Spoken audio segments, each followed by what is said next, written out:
So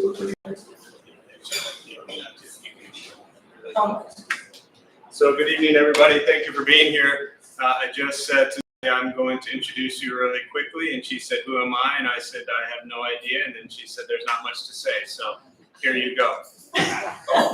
Perfect introduction. Thank you. So it's an honor to be here. I haven't made it down here. Sorry for that. We have a regular schedule of sitting practice at the Israel Zen Center, so it's a challenge. I go right into it because we have very little time and try to just share about the basics because that's really what everything comes back down to. You can tell all kinds of fluffs and wonderful stories and koans and whatnot. It's very entertaining, but most likely not very useful to you. We teach something that is not very often taught and helps switch the nervous system from sympathetic to parasympathetic nervous system. Of course, the Asian Shin teachings don't mention it that way. It's called Susokan, and it's kind of off Anapanasati, but it was reintroduced into specifically Rinzai Zen by Zen Master Hakuin. He writes in his Yasankana a story about how he actually genuinely had an enlightenment experience, got in his head, and ended up more and more in his head apparently and getting sick, physically sick. And it appears that what he had was something that we nowadays might call anxiety disorder, depression, nervous breakdown, maybe something in that realm. Burnout, most likely. So he couldn't sleep, he was sweating a lot of anxiety, no energy, and he describes how the doctors gave up on him. And then finally somebody tells him about this hermit in the mountains, somewhere secret and hard to get to, like those stories go, right? And it tells about how he goes up the mountains, rather lengthy, how he finally meets the hermit and how the hermit tells him a secret. Of course, there's no secret, that's just how they, made us curious in those days. But basically what he taught him is how to work with your energy to allow your energy and your busy mind to settle without suppressing, without excessive straining in a way that really works. So he got these instructions. If you want to read it, the writings are called Yasankana, where he shares about this, by Zen Master Hakuin. And it changed his life.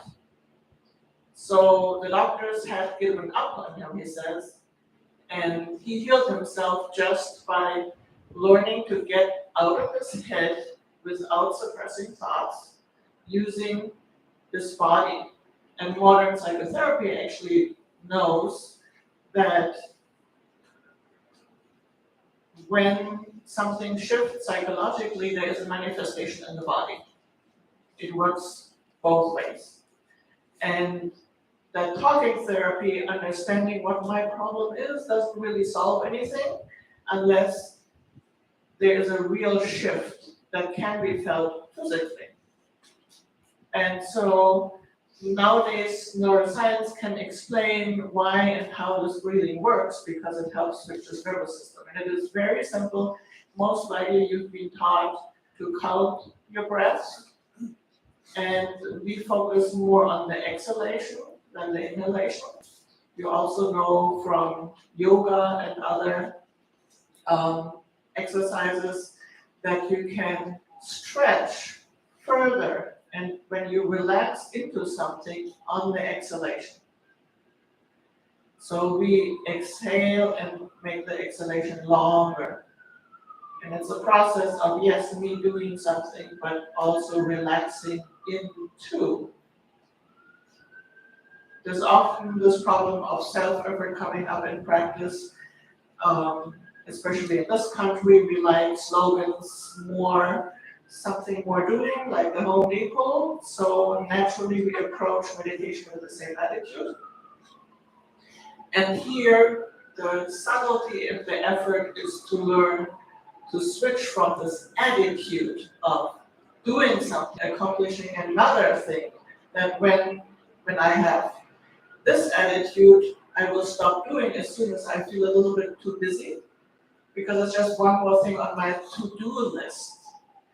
And I'd like to encourage you to remember, this is the practice, remember that this is different.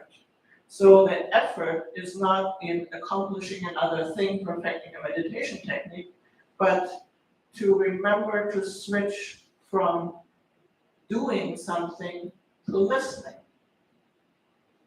to perceiving, to really feel into, coming back into the body where we often dissociate and are so much in our head, coming back to something that actually feels more real. And if you're really in your body, and martial arts often help, they also emphasize the lower belly, Tanten, Tantian, Tanten, called various names. Nothing can throw you over.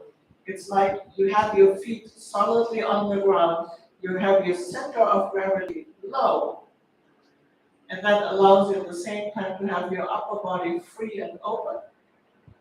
And then those thoughts are not so much a struggle anymore. Most of the time we end up trying really, really hard to not think of a pink elephant. Try really, really hard. Cannot work, yes, but we do it all the time. So do something else instead that will give you a sense of presence that you can then cultivate in a more real, more physical, more integrated way without having to use your brain so much. And so, can you just move to the edge of your chair? Because the idea is finding the stability, right? Imagine a pyramid, push a pyramid, it's not going to fall over. So pyramid, well, there are four-sided ones, but let's use the three-sided ones. Where is the center of gravity? And where are the sides of the pyramid? There's 3 points. One foot, the other foot, your butt. That means you don't sit on your butt. If you sit on your butt, can't bring your knees down on the ground, sit on a chair, sit on a bench, do kneeling like you do. But best if you turn your toes inward, don't turn your toes outward. Then you lose the oomph in your perineum. So you want 3 points, you want to, this is at work if you're at the computer, same thing. Sit on the edge of the chair, balance yourself against that cushion. Don't sit on it. That gives you a slouch. So you balance yourself against the cushion, you put weight on your knees when you're sitting cross-legged, you put weight on your feet, and you lean more forward than you think you should. So it should feel like you're not used to it. It may, at the beginning, not feel comfortable. Look at people that sit supposedly comfortably on the couch. They are always moving, constantly moving. Why? Because it's not comfortable. It's collapsed, right?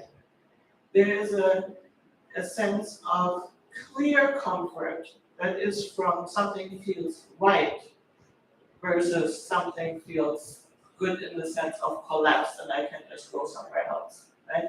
So we want to lean a little bit more forward than we think.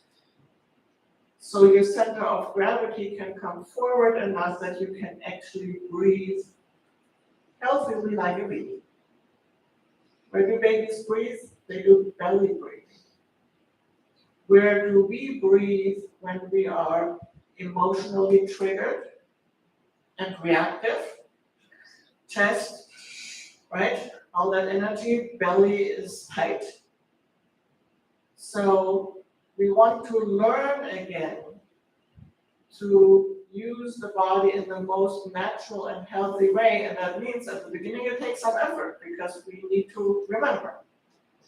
So we lean a little bit more forward, not by slouching, but like in yoga, from the hip creases, not by rounding, but by leaning forward from the hip creases, kind of pushing your butt out a little bit. And then you come gently back up and you stay a little bit more forward than you think is best. And you'll start to feel, eventually, some of the belly muscles can relax more than they usually do. Like you were pregnant, a little bit like that. When you sit on your butt, you tighten your belly muscles in front in order to not fall backwards. And then with that, you tighten the diaphragm. And that means you don't use your whole lung volume properly. So we want to bring movement back into the diaphragm and so be able to relax that. And so what we do is we also count the breath. We count only the exhalations. We let a little bit of air out at a time, slowing it down, but not over-efforting. You still need to listen to your body. If you've been running, the breath will be fast, right? But you gently align it to slow down a little bit, keep your awareness right there, and then make sure you slowly, with the number as an anchor for your busy mind, exhale as completely as you can, all the way into the lower belly. And you can give it a few push, like, so there's a little bit of a vacuum.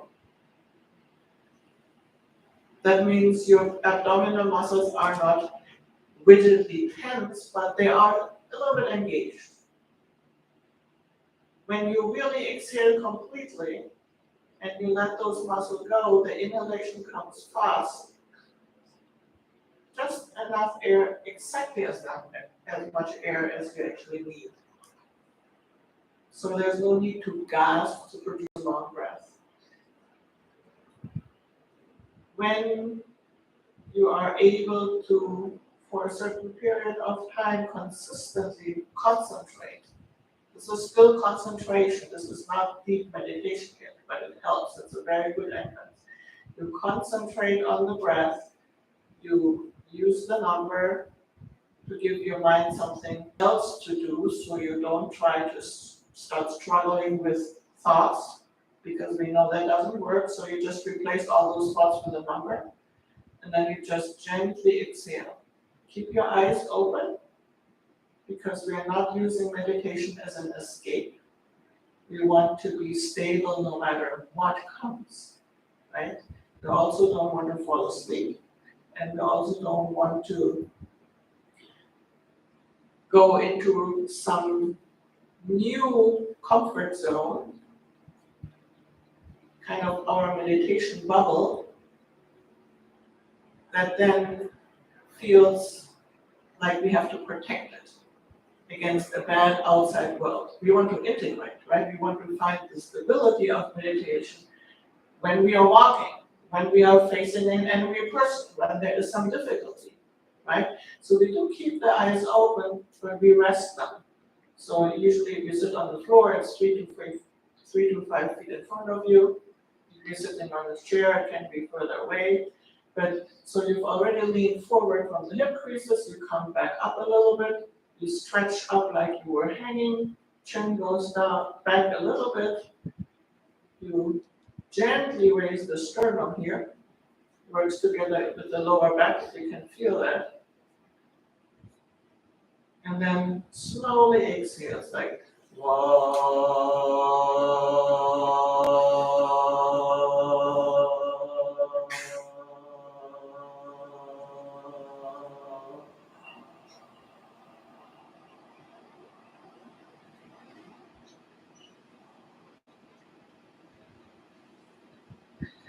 Inhale comes naturally.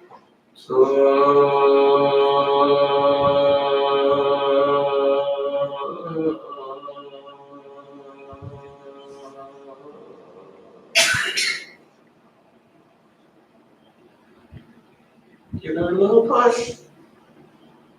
Inhale naturally.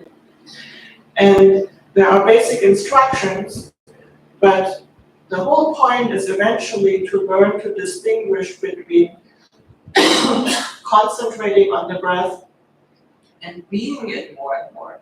Like going to the inside, feeling the breath, feeling the sensations in the breath.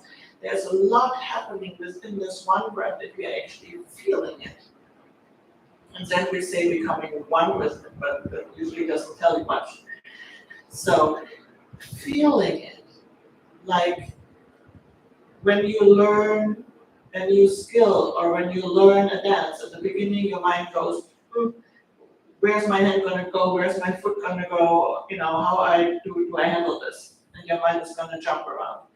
Once you get used to it,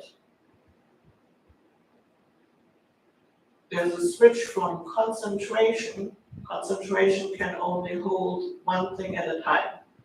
So that's why it jumps around. When you start to sense more what's happening, before thought, really getting in touch with the sensations. Your mind doesn't have to hold an object, it can be open. We say empty, but that's not a concept, right? That means receptive, open.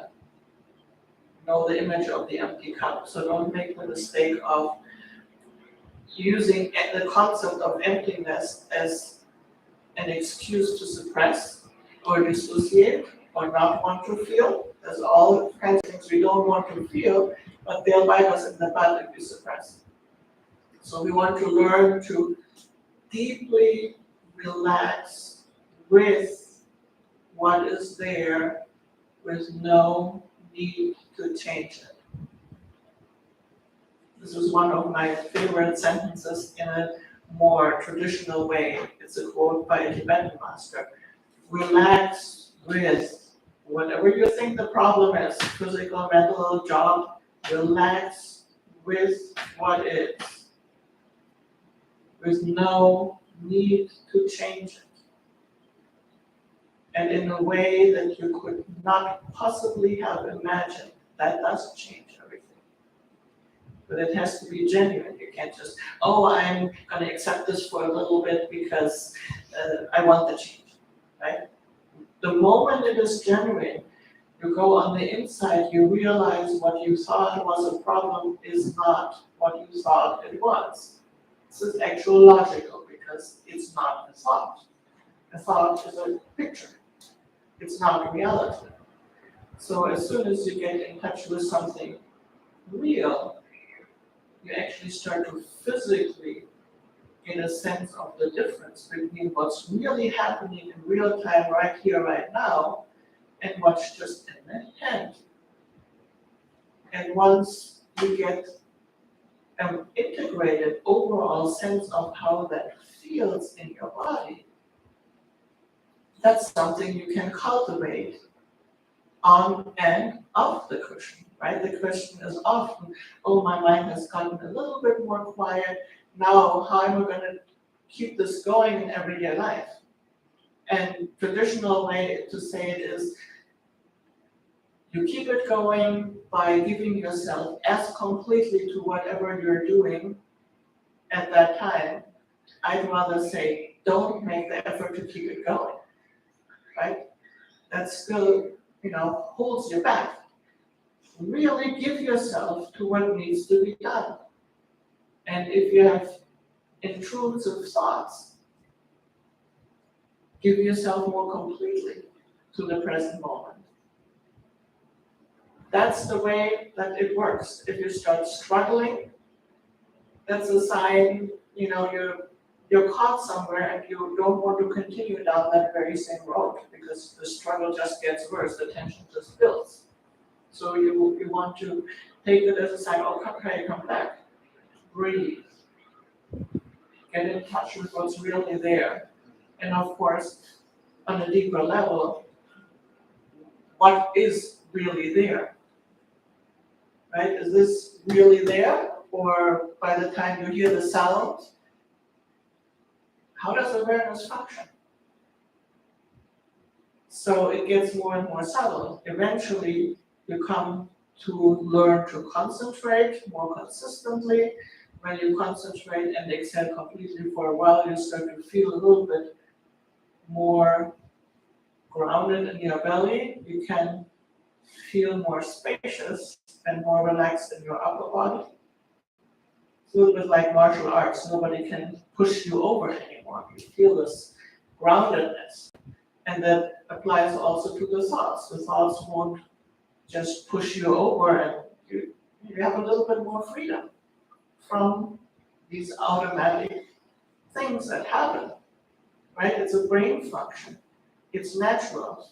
There's nothing wrong with thoughts. There's no need to suppress them, but there's also no need to engage them. You can just come back to the breath. That's real, right here, right now. And as you notice more of the subtleties and go inside the breath more and more, you start to notice a little bit how perception really works. There is always a tension, and the magic thing is you feel that in your breath. Every thought, every grasping, every reaction, you can feel in your breath as an interruption of that natural, continuous flow of the exhalation. Right? You can allow all that busyness. Allow is the emphasis, right? Active, but allowing. Allowing all activities of consciousness to come to rest with that exhalation. Allowing, so that means there's listening, there's sensing, there's curiosity, there is not knowing in there. Allowing the dust to settle like gravity. It's natural. So we don't need to do so much. It's more like when I get in the way, then remember to get out of the way again. Allow the process to continue, support the process that naturally wants to happen, right? Drop a stone in water, it falls straight to the ground if we don't get in the way. And you can feel that in your breath, straight down, the head more and more open and relaxed. And when you start to practice for a little bit, maybe at some point you start to notice, oh, this pull, it actually feels physically like something pulls your attention to the side, right? Or you give something attention and as if you were looking over there, can be listening to. You feel that in your body. So when you feel that, sense that in your body, you don't need to think, am I thinking? Right? Constantly checking. You start to sense it. And that's just, in my experience, the easiest way to go into deeper and deeper meditation. Now the danger is then to get attached to, feels nice when it gets a little bit more quiet, right? I want to hold on to that. So we tend to get attached to mind states, different, jhanas, layers of samadhi, there are all kinds of different words for it, formless jhanas, form jhanas, you name it. They are important. There are signs you head in the right direction, but they are not the goal. We cultivate those. I mean, I've spent 20 years in a traditional monastery. Yes, you cultivate samadhi in activity during the day, but what is that? It's forgetting yourself. And as long as you hold on to my little samadhi, you haven't forgotten yourself. But there is a sense to it, a kind of physical sense. And So be careful. It's good to be happy when, yeah, something's working here. It's getting a little quiet. Oh, wow. But then use that silence to look a little bit more sharply. How does this sense of self arise, right? The point is not different mind states, no matter how profound. The point is seeing through the illusion of self. A baby doesn't seem to have this kind of suffering that comes with a separate ego self. And we know now, as a child develops, at 2, it starts to realize that it's separate from the parent. It may start to say, Mommy, Daddy, we're very happy about that. Then come the terrible 2s, where the child realizes it has the power to say no. And it has the power to, there's me and mine, I can hold on to something, I can give it to you. And so the separation comes in. This is all normal and healthy. In the process, the brain, is being built more and more, making connections, storing things. And our parents, they call us by a name. Right? So after a while we think, that must be me. So you see how that comes into being, but it wasn't there from the beginning. We need the sense of a separate self in order to function in society for some things, but we don't need this as much as we think. And it comes with all the conditioning, all the psychological stuff we pick up on the way, and it comes with these layers of different colored glasses that limit our view, right? That's why we fight. That's why there are wars, because my glasses are a different color from your glasses. That's really all it is. And it's sad that we can't see through this. So in my mind, the goal is not to get stuck in these mind states, even though they are a good springboard and they are helpful, certainly. But seeing through the illusion in a very embodied way, that is when it becomes really transformative. Then your life changes and you really know in your bones, right? You really know in your bones, not because some authority figure said it or you read it in some ancient text. You know in your bones for yourself that the ego is an illusion, that you can use it, but you can also put it aside. You don't have to be a slave anymore. And you also don't have to feel bad about yourself as we do so much, right? Our inner critics tend to be incredibly nasty. Tell them thank you, they're trying to protect you, but they don't constantly have to rule. You can tell them to, it's okay, I heard you, now it's time to step back. I'm gonna focus on this now. So we've gone a little bit into posture, a little bit into breathing. Eyes, hands, you probably know the traditional posture in your lap, but it's really important that you work more with your body. Meditation is not something you do with your mind. It's not going to work if you just do it with your mind. It has to be done with your whole body and being, and then the question of bringing it into everyday activities is much more easily reversed, because you are walking meditation, right? You are breathing the whole time. It's not where your mind is. It's much more real and embodied, really. And then you experience more and more freedom to make healthier choices and not be ruled by this conditioning, by this ego that doesn't really exist. Trying to fix that ego endlessly.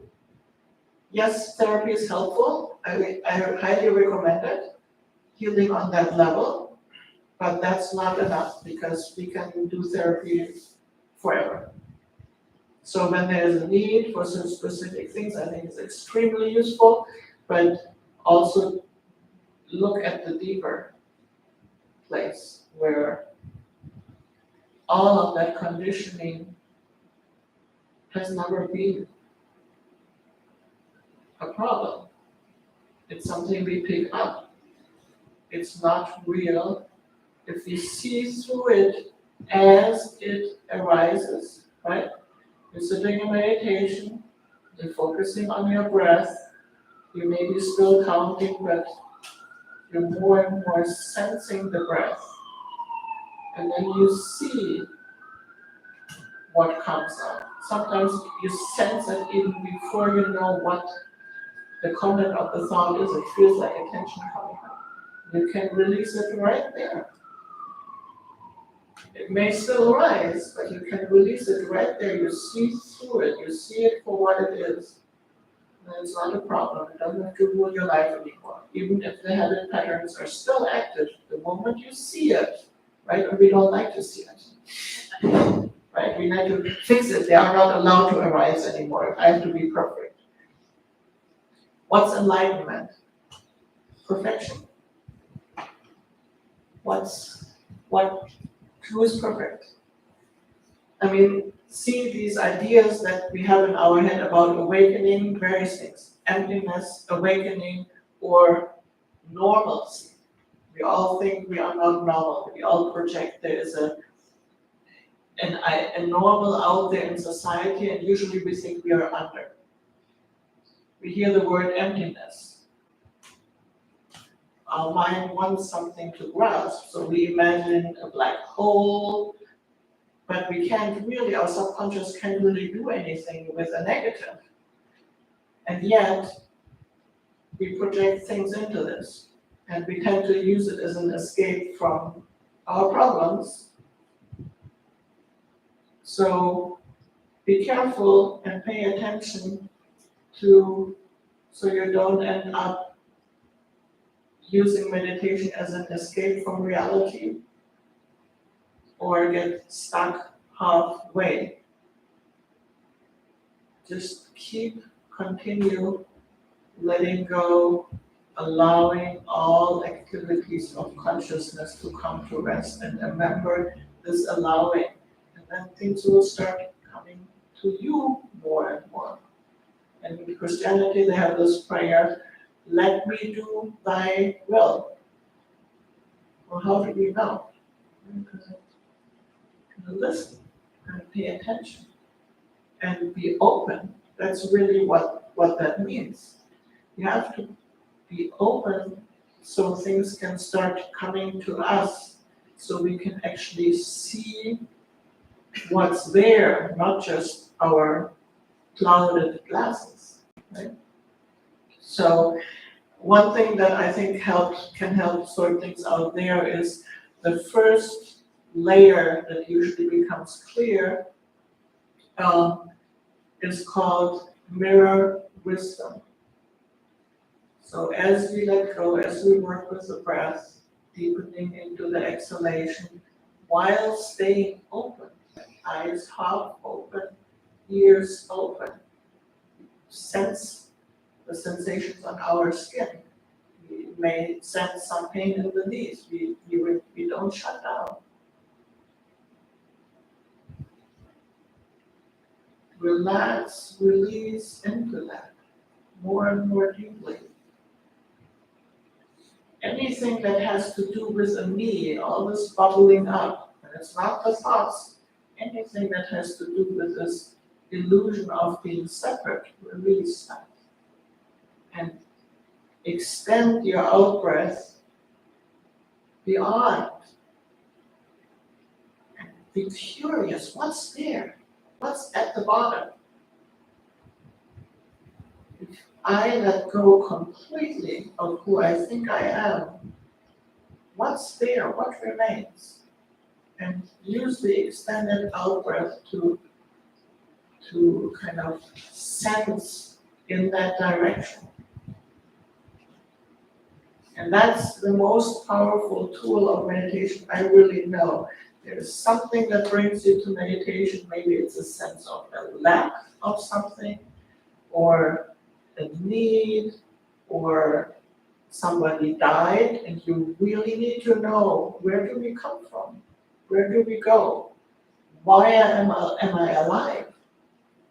Why is there suffering in the world? Whatever it is, let that question draw you. You can use that as fuel for the fire, to use the extended out breath to breathe down into your belly, where you can sense something, but it's prior to words. It's prior to words. And there is where you start to get in touch with something that's more real. But I can't do that. I can't take myself with me there. And that awakening is not me becoming awakened. I can't become awakened. You can't either. It's the seeing through and falling away of that very illusion, right? That's why it's such a challenge, because I can't take myself with it, with me.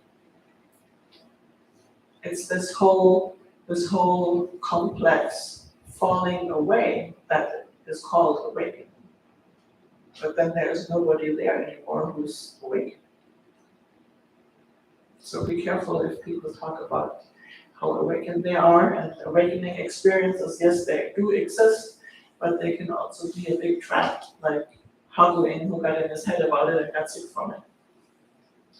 I'm just thinking what else could be helpful. It's about 35 minutes. You can probably help me with questions. So feel free to ask, feel free to move around a little bit. We can also maybe do 5 or 10 minutes of trying this breath out a little bit more, so you can come up with questions from the inside of that.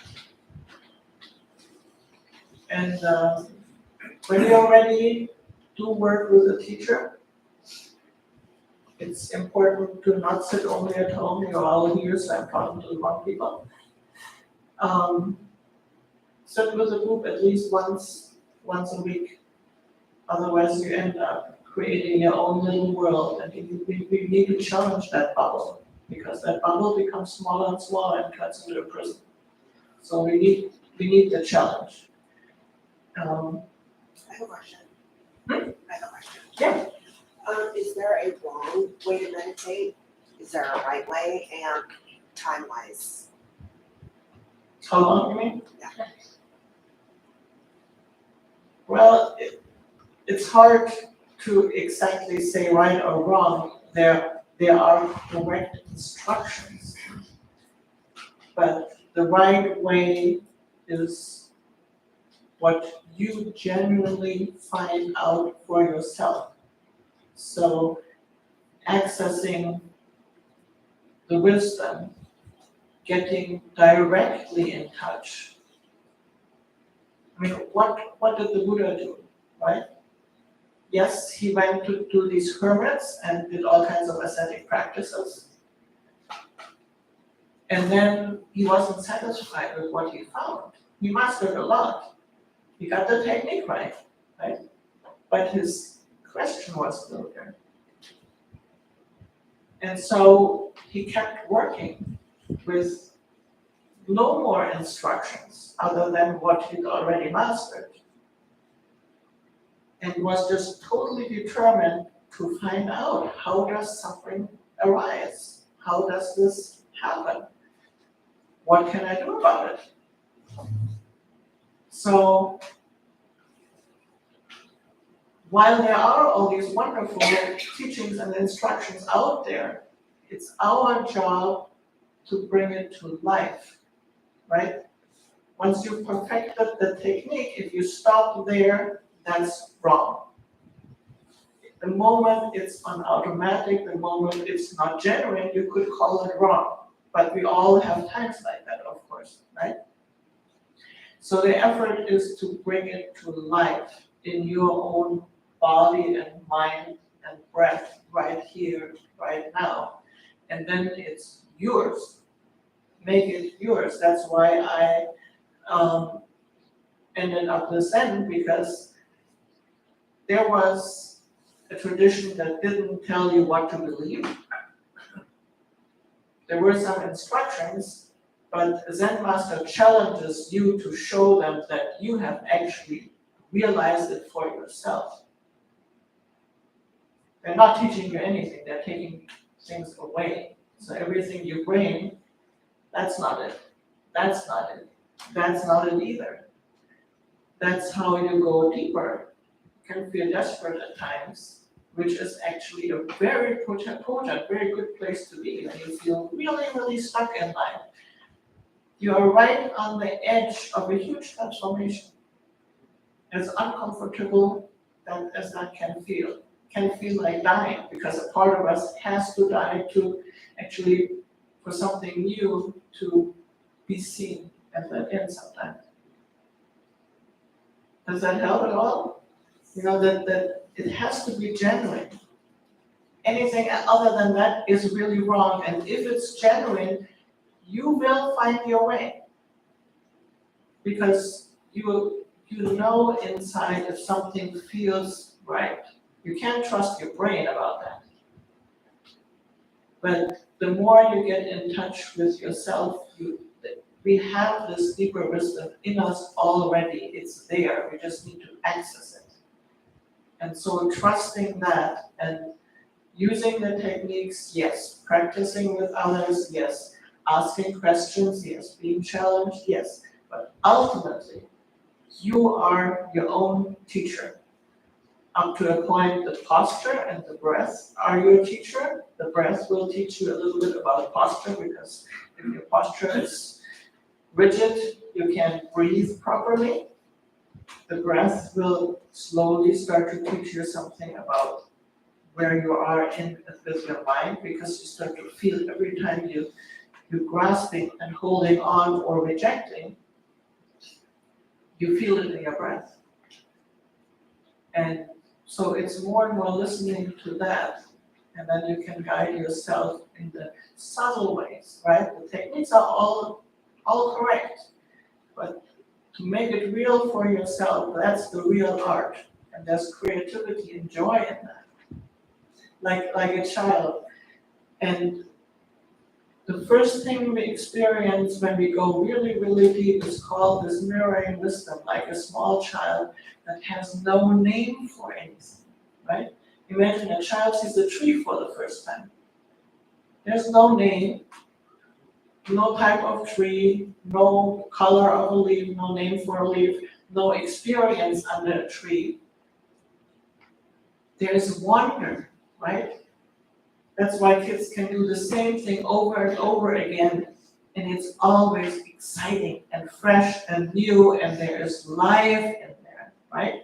We need the entertainment industry to get a little bit excitement, because we've lost touch with the excitement and the wonder in this very moment. And children still have it, and they don't get tired. They have boundless energy. We do too, if we let it flow and get unstuck. So there was a question. I have a question about the breathing instructions that you gave us. When you're talking about exploring the depth of the exhale, is that when you said your stomach should be like you're pregnant? Because I think of when you empty out a balloon, it Yes. closes in. Well, it changes. So this thing that they call tanden, at the beginning when you're not used to it, or also it depends on your mind state. So every time you sit down to meditation, it's going to be different, because you're in a different place. And you're going to be in tune with that, honest with that. And so when you're not used to it, then yes, when you exhale, the belly will go in. But when the tanden is more developed, there's less movement. It's almost like the movement may happen still on the inside, but the external part feels more taut and doesn't move as much. So there are changes happening as you develop it. That's why it helps to work with people who've done it before. But just stop looking to measure yourself against some instruction earlier than you think you should, in most cases. I mean, there are people who think they know everything and it's going to be fine, right? But most of us have learned to look up to some teacher, to some authority figure, to some writing, to some this, for approval, right? So that's our go-to, but at some point that gets in the way of actually being fully present. So yes, there's room for checking sometimes, but if something changes in your body and it feels right, be curious about it. Let it happen, keep going, right? Make sense?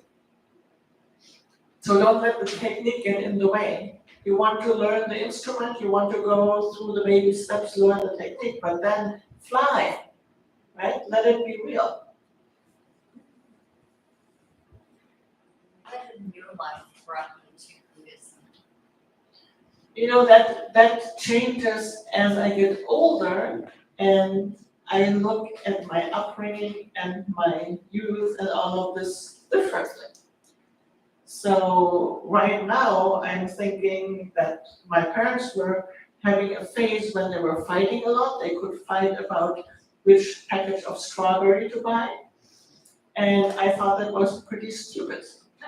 So my question was, what is truth? And I had a children's Bible that was very nice, but I thought it was made for children. It wasn't very good, and it didn't satisfy me. And I kept looking here and there and didn't find anything. But one day when I was playing, I think something clicked and I realized right now is fine. Things are always changing. I don't know, but it was a real realization because I remember that I could give myself more fully to what I was doing again without having this divided mind and this what is truth and this being bothered all the time. And then it came back as a teenager, right? When we realized that the adults are destroying the world. And we are in university trying to make things better, trying to figure out how we can best do that and which job to choose. And it's very confusing. And we try things and we get, in my time, there was the Cold War. I was in Europe. There was a slogan in the United States, visit Europe as long as it still exists. There was a peace movement that wasn't always very peaceful. There was feminism that was sometimes a little bit whiny. There were new parties that slowly also calcified and became about climbing ladders and forgot their roots. There was, as I studied architecture, a group of 25 people that started enthusiastically building an experimental building in the courtyard of the university with $2,000 from IKEA, trying to practice old building techniques with clay that were actually used in Europe at the time. And when vacation time came, my boyfriend at the time and I thought, now everybody is going to have time to finish this project. Ha! Everybody went on vacation.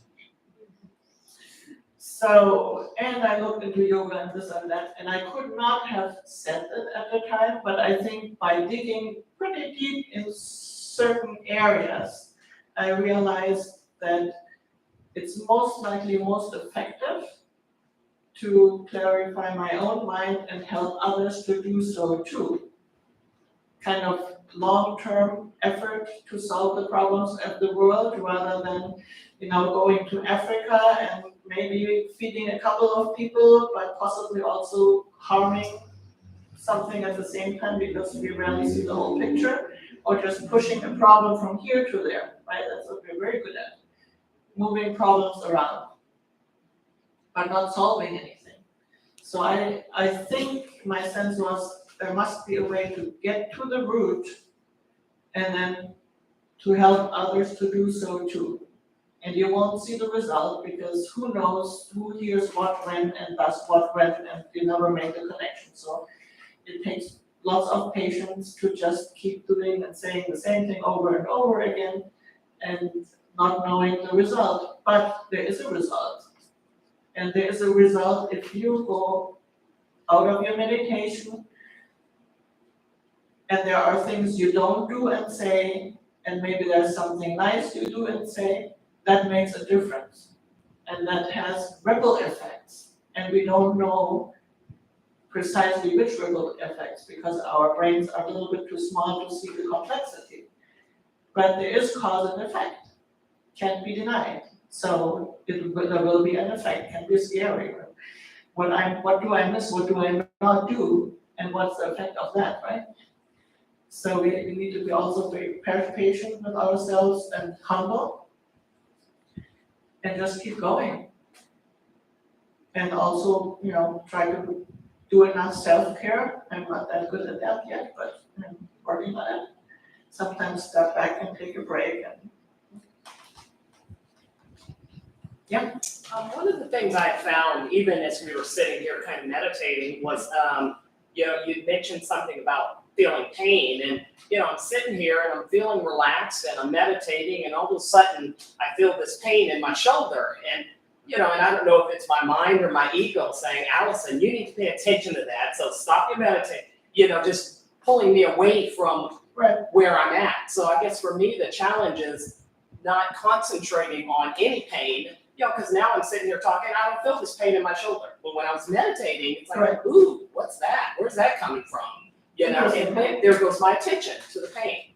So how do you, I guess, embrace the pain but not concentrate on it? Does that make sense? I mean, you can, especially with knee pain, it's good to know that it's not your fault because it's evolution, right? Animal has an injury, tighten the muscle against further injury, right? Protect the joint, for example. But we don't live in the age of the saber-toothed tiger, and we are not millions of years ago. So if you sit on your cushion, maybe it's not as necessary as the body still thinks to tense up, right? So see the reactivity to the pain, right? There may be a little bit of pain, it's a mosquito. Then we start focusing on it, worrying about it. When is the bell gonna ring, right? I'm going crazy. I want to meditate, right? More tension, both physically and mentally. Right? There's this beautiful saying, how does it go? Pain is inevitable, suffering is optional. And the part we have power over is actually very big, because we can make that mosquito into an elephant. And you can see in your meditation kind of how that happens. And you can undo that with patience and persistence and not getting too angry at yourself, but realizing this is the human condition. Anything we see in our meditation applies to most other people as well, right? The underlying principle. So every time we think my meditation is bad, my mind is bad, I'm a bad person, I have this or that psychological flaw, right? Everybody else is in a way in the same boat. There may be slight differences in content of thoughts, right? But the underlying principles of how the mind works is the same for everybody. So seeing it in ourselves, how that happens, being compassionate with it, right? Seeing it in ourselves simultaneously, we realize how it is for everybody else. We are not different. So anything negative we think about our meditation, anything we find out there is actually an asset. We can share with other people. You're starting to see how mind works, how we tend to sometimes deceive ourselves, how suffering arises. Simultaneously, you see what you can do about it.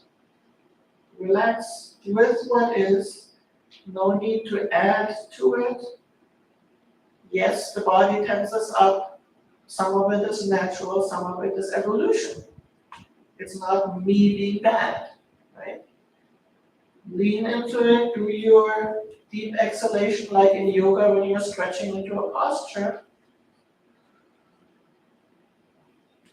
And then focus on your breath maybe a little bit more meticulously, intently, and at some point, even the worst possible pain will fall in the background in your mind. You can't make that happen, but it does happen. If you sit for an hour and you can't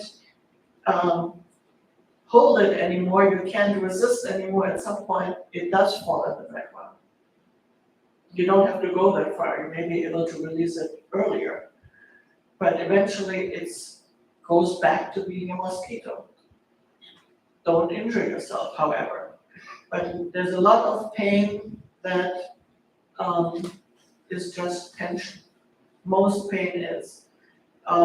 There's a few things you want to be aware of, like if you sit cross-legged, the knee is made to move like that. It's not made to move sideways, right? You're not torquing it. So you want to bring your foot up all the way to your groin, and then from the hip, open up, let it down. So then you don't torque your knee. In yoga, if you do pigeon pose, I think, if you don't bring your foot in all the way, you are told to engage your foot. That protects the knee. So little things like that can make a big difference. Doctors will tell you you have arthritis because of meditation. I don't have arthritis not because of meditation, but because my family has rheumatoid arthritis. But you need to a little bit of knowledge about correct posture. So bring that foot up as far as you can, and don't torque your knee. And if you want to work on it, do yoga hip openers. Then there is less pressure on the knees. So don't injure yourself, listen to your body, but also don't be afraid of the little pain here and there. That's part of life, and you're gonna have more the older you get. Better get used to it. What are your thoughts on, so this is a posture related question, like lay down when you meditate? It's possible. Okay, I mean, there is the corpse pose in yoga, for example, right? Right. And Shavasana, it's just easy to collapse into falling asleep or dreaming. It's a little harder to stay in touch, but there are times when that's useful. And what you want to do is more gently, of course, also exhale into your belly. You may want to feel like you're exhaling all the way through the bottom of your feet. Like same thing, engaging the lower part of the body more, which is also happens to be where we hold a lot of emotions and a lot of our psychological stuff sits in the belly down, hip area, pelvic floor, so on and so forth. So you want to feel into that, but as you lie down, it's going to be more gentle and more subtle, probably, right? So there's room for that. There's room for, laying down, doing a body scan. Get to know your body. Get in touch with all the parts. Learn to feel it again. Fill the blank spaces. Yes, that's beneficial, right? So it can be done, but you shouldn't do only that, I would say. You want to be able to find that stability in various postures, not just one. Not just sitting on the cushion, not just lying down. Ultimately, whatever you do. Yeah? I think that's a good segue. So I really appreciate how you've given us a lot of guidelines, right, for meditation tonight. So thank you. There's no way that I can integrate all of those into my practice right now. So as early meditators, let's say, what would you suggest Is it the posture that we get the most comfortable with? Is it because let's be honest, probably keeping our minds clear is gonna be last. Like, just what do you think we need to focus on so that we don't? I feel like I'm gonna fail if I try to do all of those things right now. And yes, I know failure isn't really exist, but yes, I think you know what I mean. Well, the technique is really simple, so you can forget everything I said. That's just to get you to actually do the simple thing that I can't really do, right? Just breathe. Focus a little bit more on the exhalation.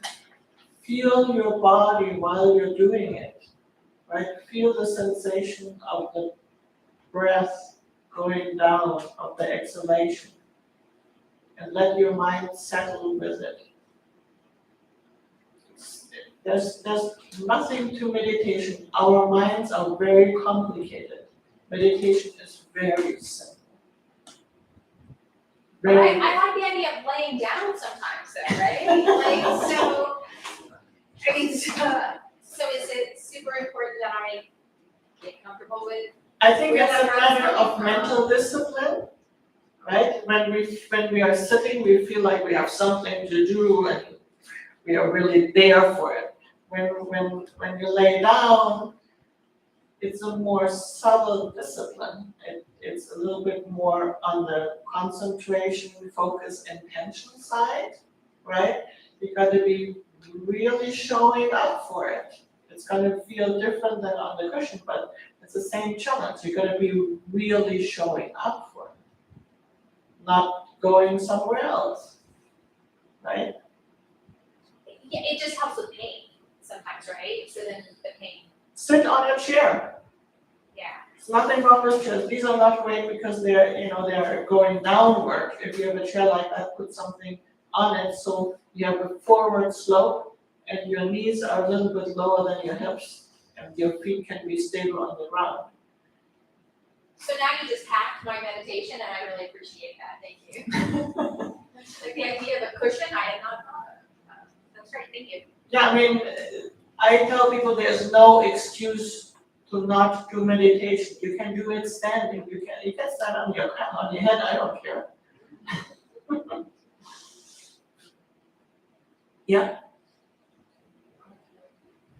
As with Allison, sometimes when I meditate, pain comes into it, but it's my emotional pain. Sometimes I will be doing great and I will just be breathing and I'm just there and all of a sudden out of left field, oh my gosh, something that I have anxiety about or that I'm worried about hits me so hard that I almost can't get back to just breathing.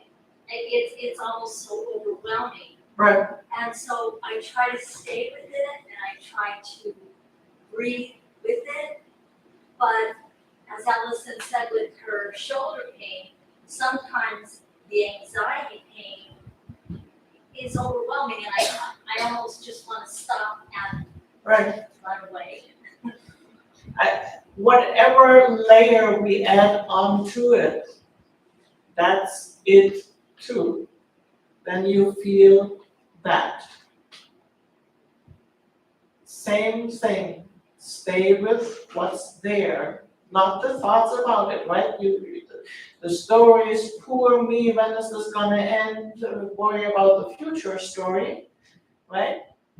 Can put that aside. Go closer to the body, feel the sensations in the body. Then all that built up emotion and reactivity can release itself where it actually is in the body, right? The sensations, the tension, the whatever, right? And getting to know these sensations is an asset. Get to know all emotions, especially men in this society, more than from Europe, I'm realizing, are still taught the only emotion that a man is supposed to have is anger. Everything else is to be suppressed. That's amputating people, telling them that kind of thing. You want to be a whole human being with experience of all human emotions. You learn to relax with all possible human emotions. Nothing can disturb you. Not because it's not there, but because you've seen it all. And you know from experience, you can make peace with it. There's no need to resist it. It will change. In fact, as soon as you tune in and feel it in your body, you feel it's not what you think it is. It's not a thought, it's more real than that. It's living, it's moving, there is some energy, there is something alive there, something that's not this fixed object of my problem, right? And then the whole thing falls apart. It's flow of life. Every instant it's new and different. We just create this, we stop the flow of our mind and harden it. It's like, actually, there's one sutra that says that, like water and ice.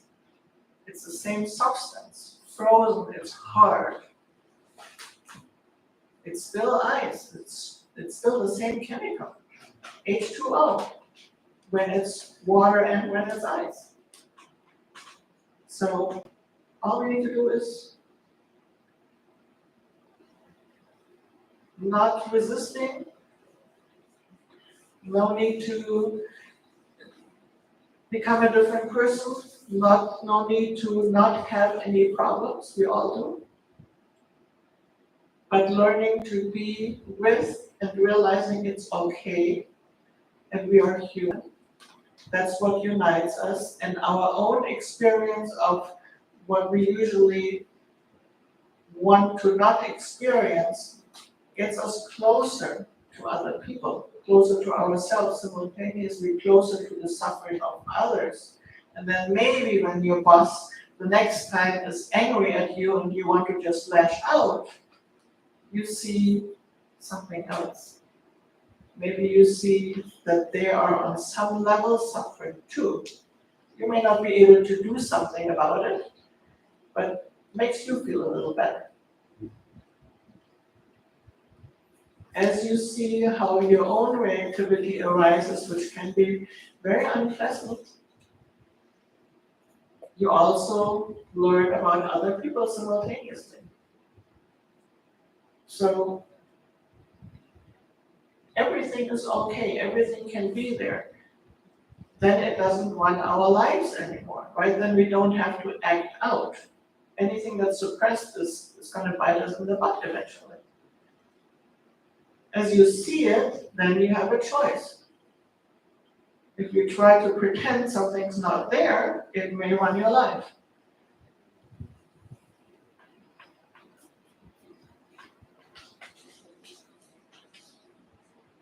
So it's really, integration is very, very important. There's one very good book, if you're interested, by Jack Cornfield, After the Ecstasy, the Laundry.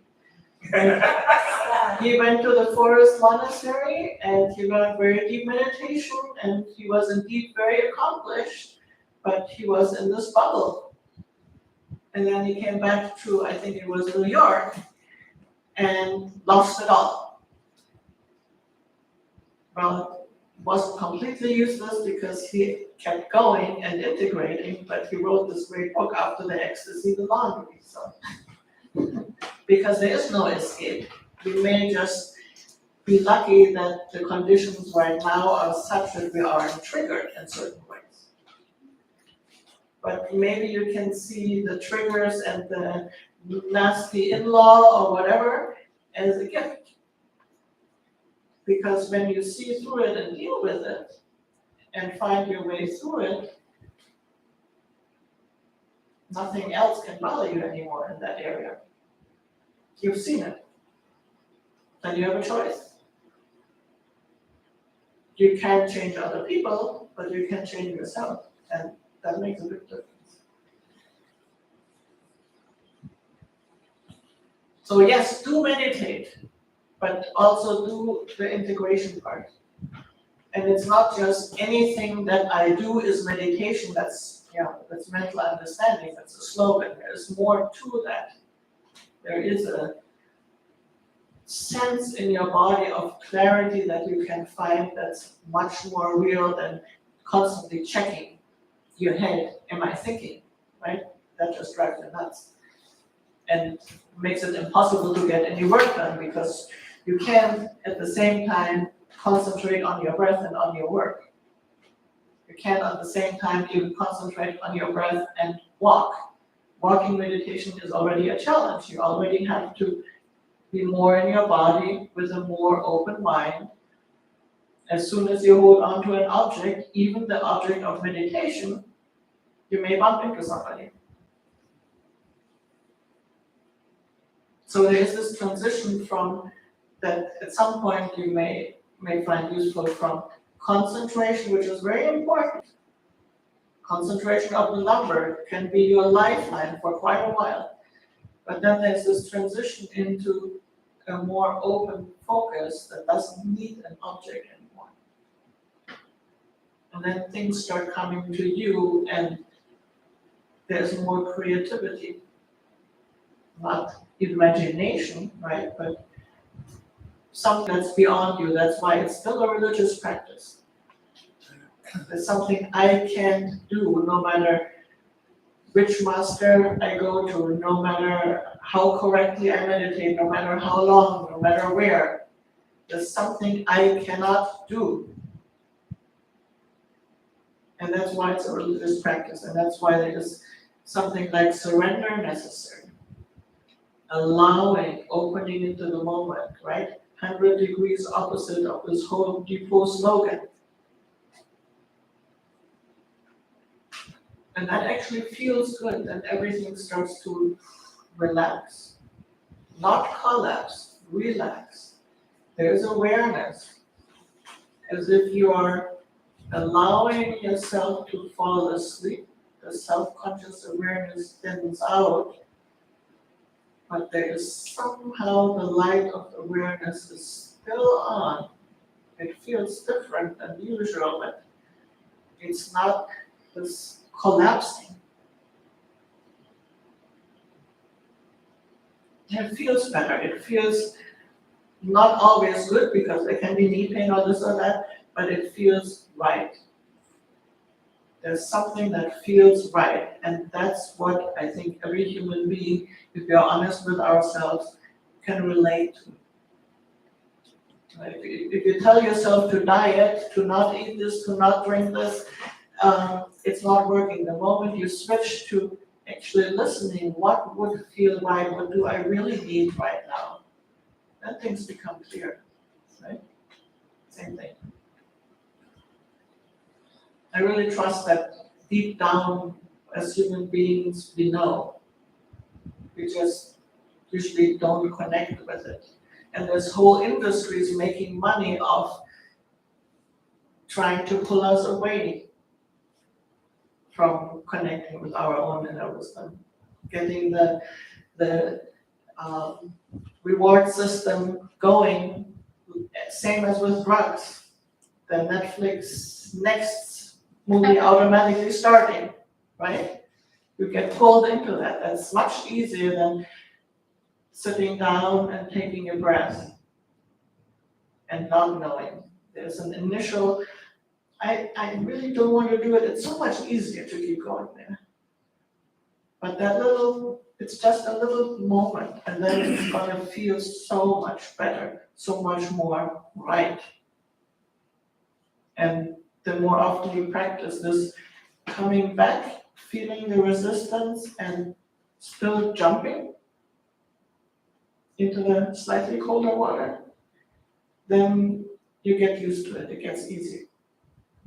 And then you want to do it more and more, and it becomes a habit. I think it takes, 21 days, they say, to, neurologically speaking, form new habits actually in your brain.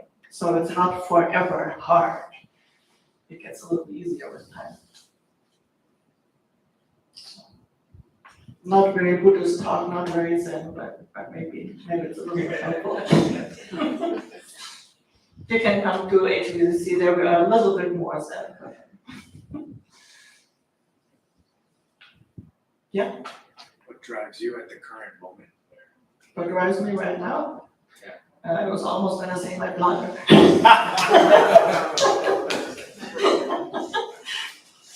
I would have to really think about that and, you know, right now, what's happening is happening. You can have, Buddhists talk about how good, right, checking their motivation. But at some point, I think, same thing, you know inside where you're really coming from. And it is ultimately beyond words. The words, the image of the finger pointing to the moon. But as you hold on to the finger or you hold on to the map, you'll never get there.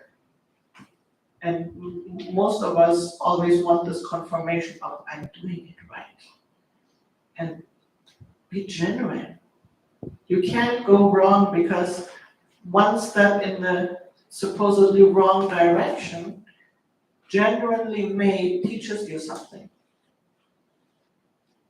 And all the mistakes you've made until that moment brought you to that realization of that moment. There's nothing wrong. And all those mistakes are the same mistakes that everybody else makes. That enables you to then help them. Not necessarily by doing stuff, don't become a do-gooder, right? But by who you are and how you are. Little things, tiny little things, what you don't say sometimes. Or a smile, or, not getting as mad as at the people at AT&T when they can't change your phone over like I was getting today. Hours.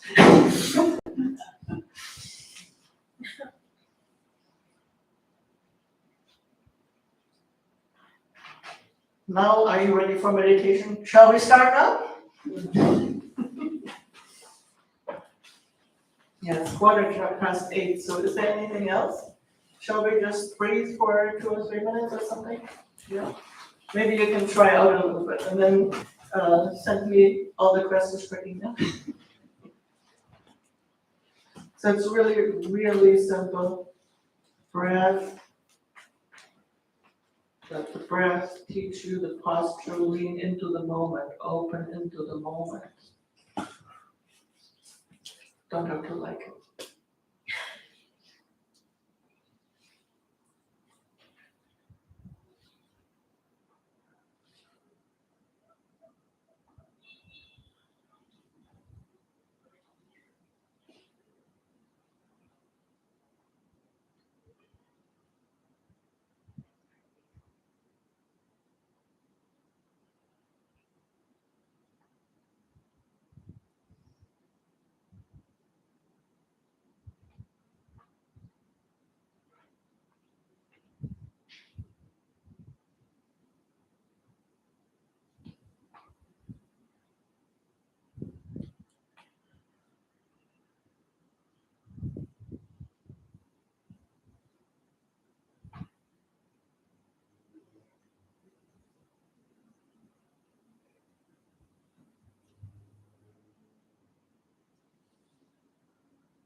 thank you, and I hope you can use something that resonates, otherwise forget it.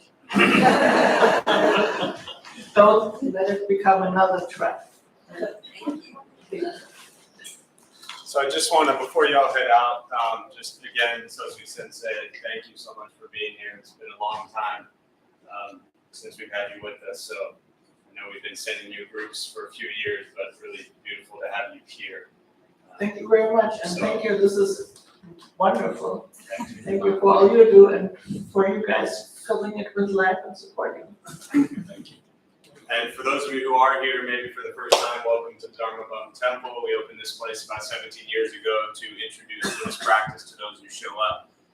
Those of us who lead typically, other than tonight, are not teachers, we're not masters, we're not gurus, we're not looking for students, we're just practitioners. And we do our best to take our understanding of Buddhist teachings and share it with those who show up. So each night we have different practices going on, people leading in a different Buddhist tradition.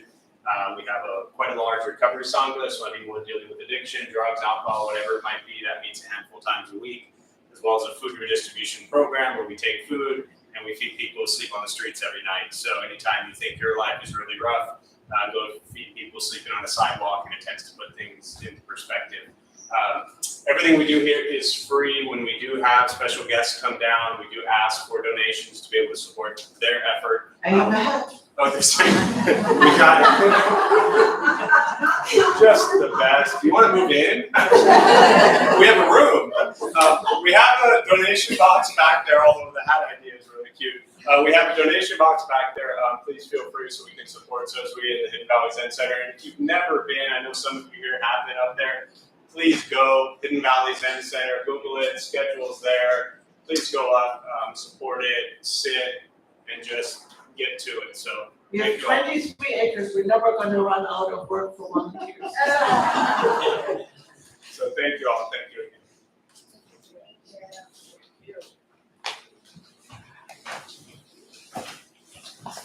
Yeah, do you want the windows closed? Yes, please. Thank you.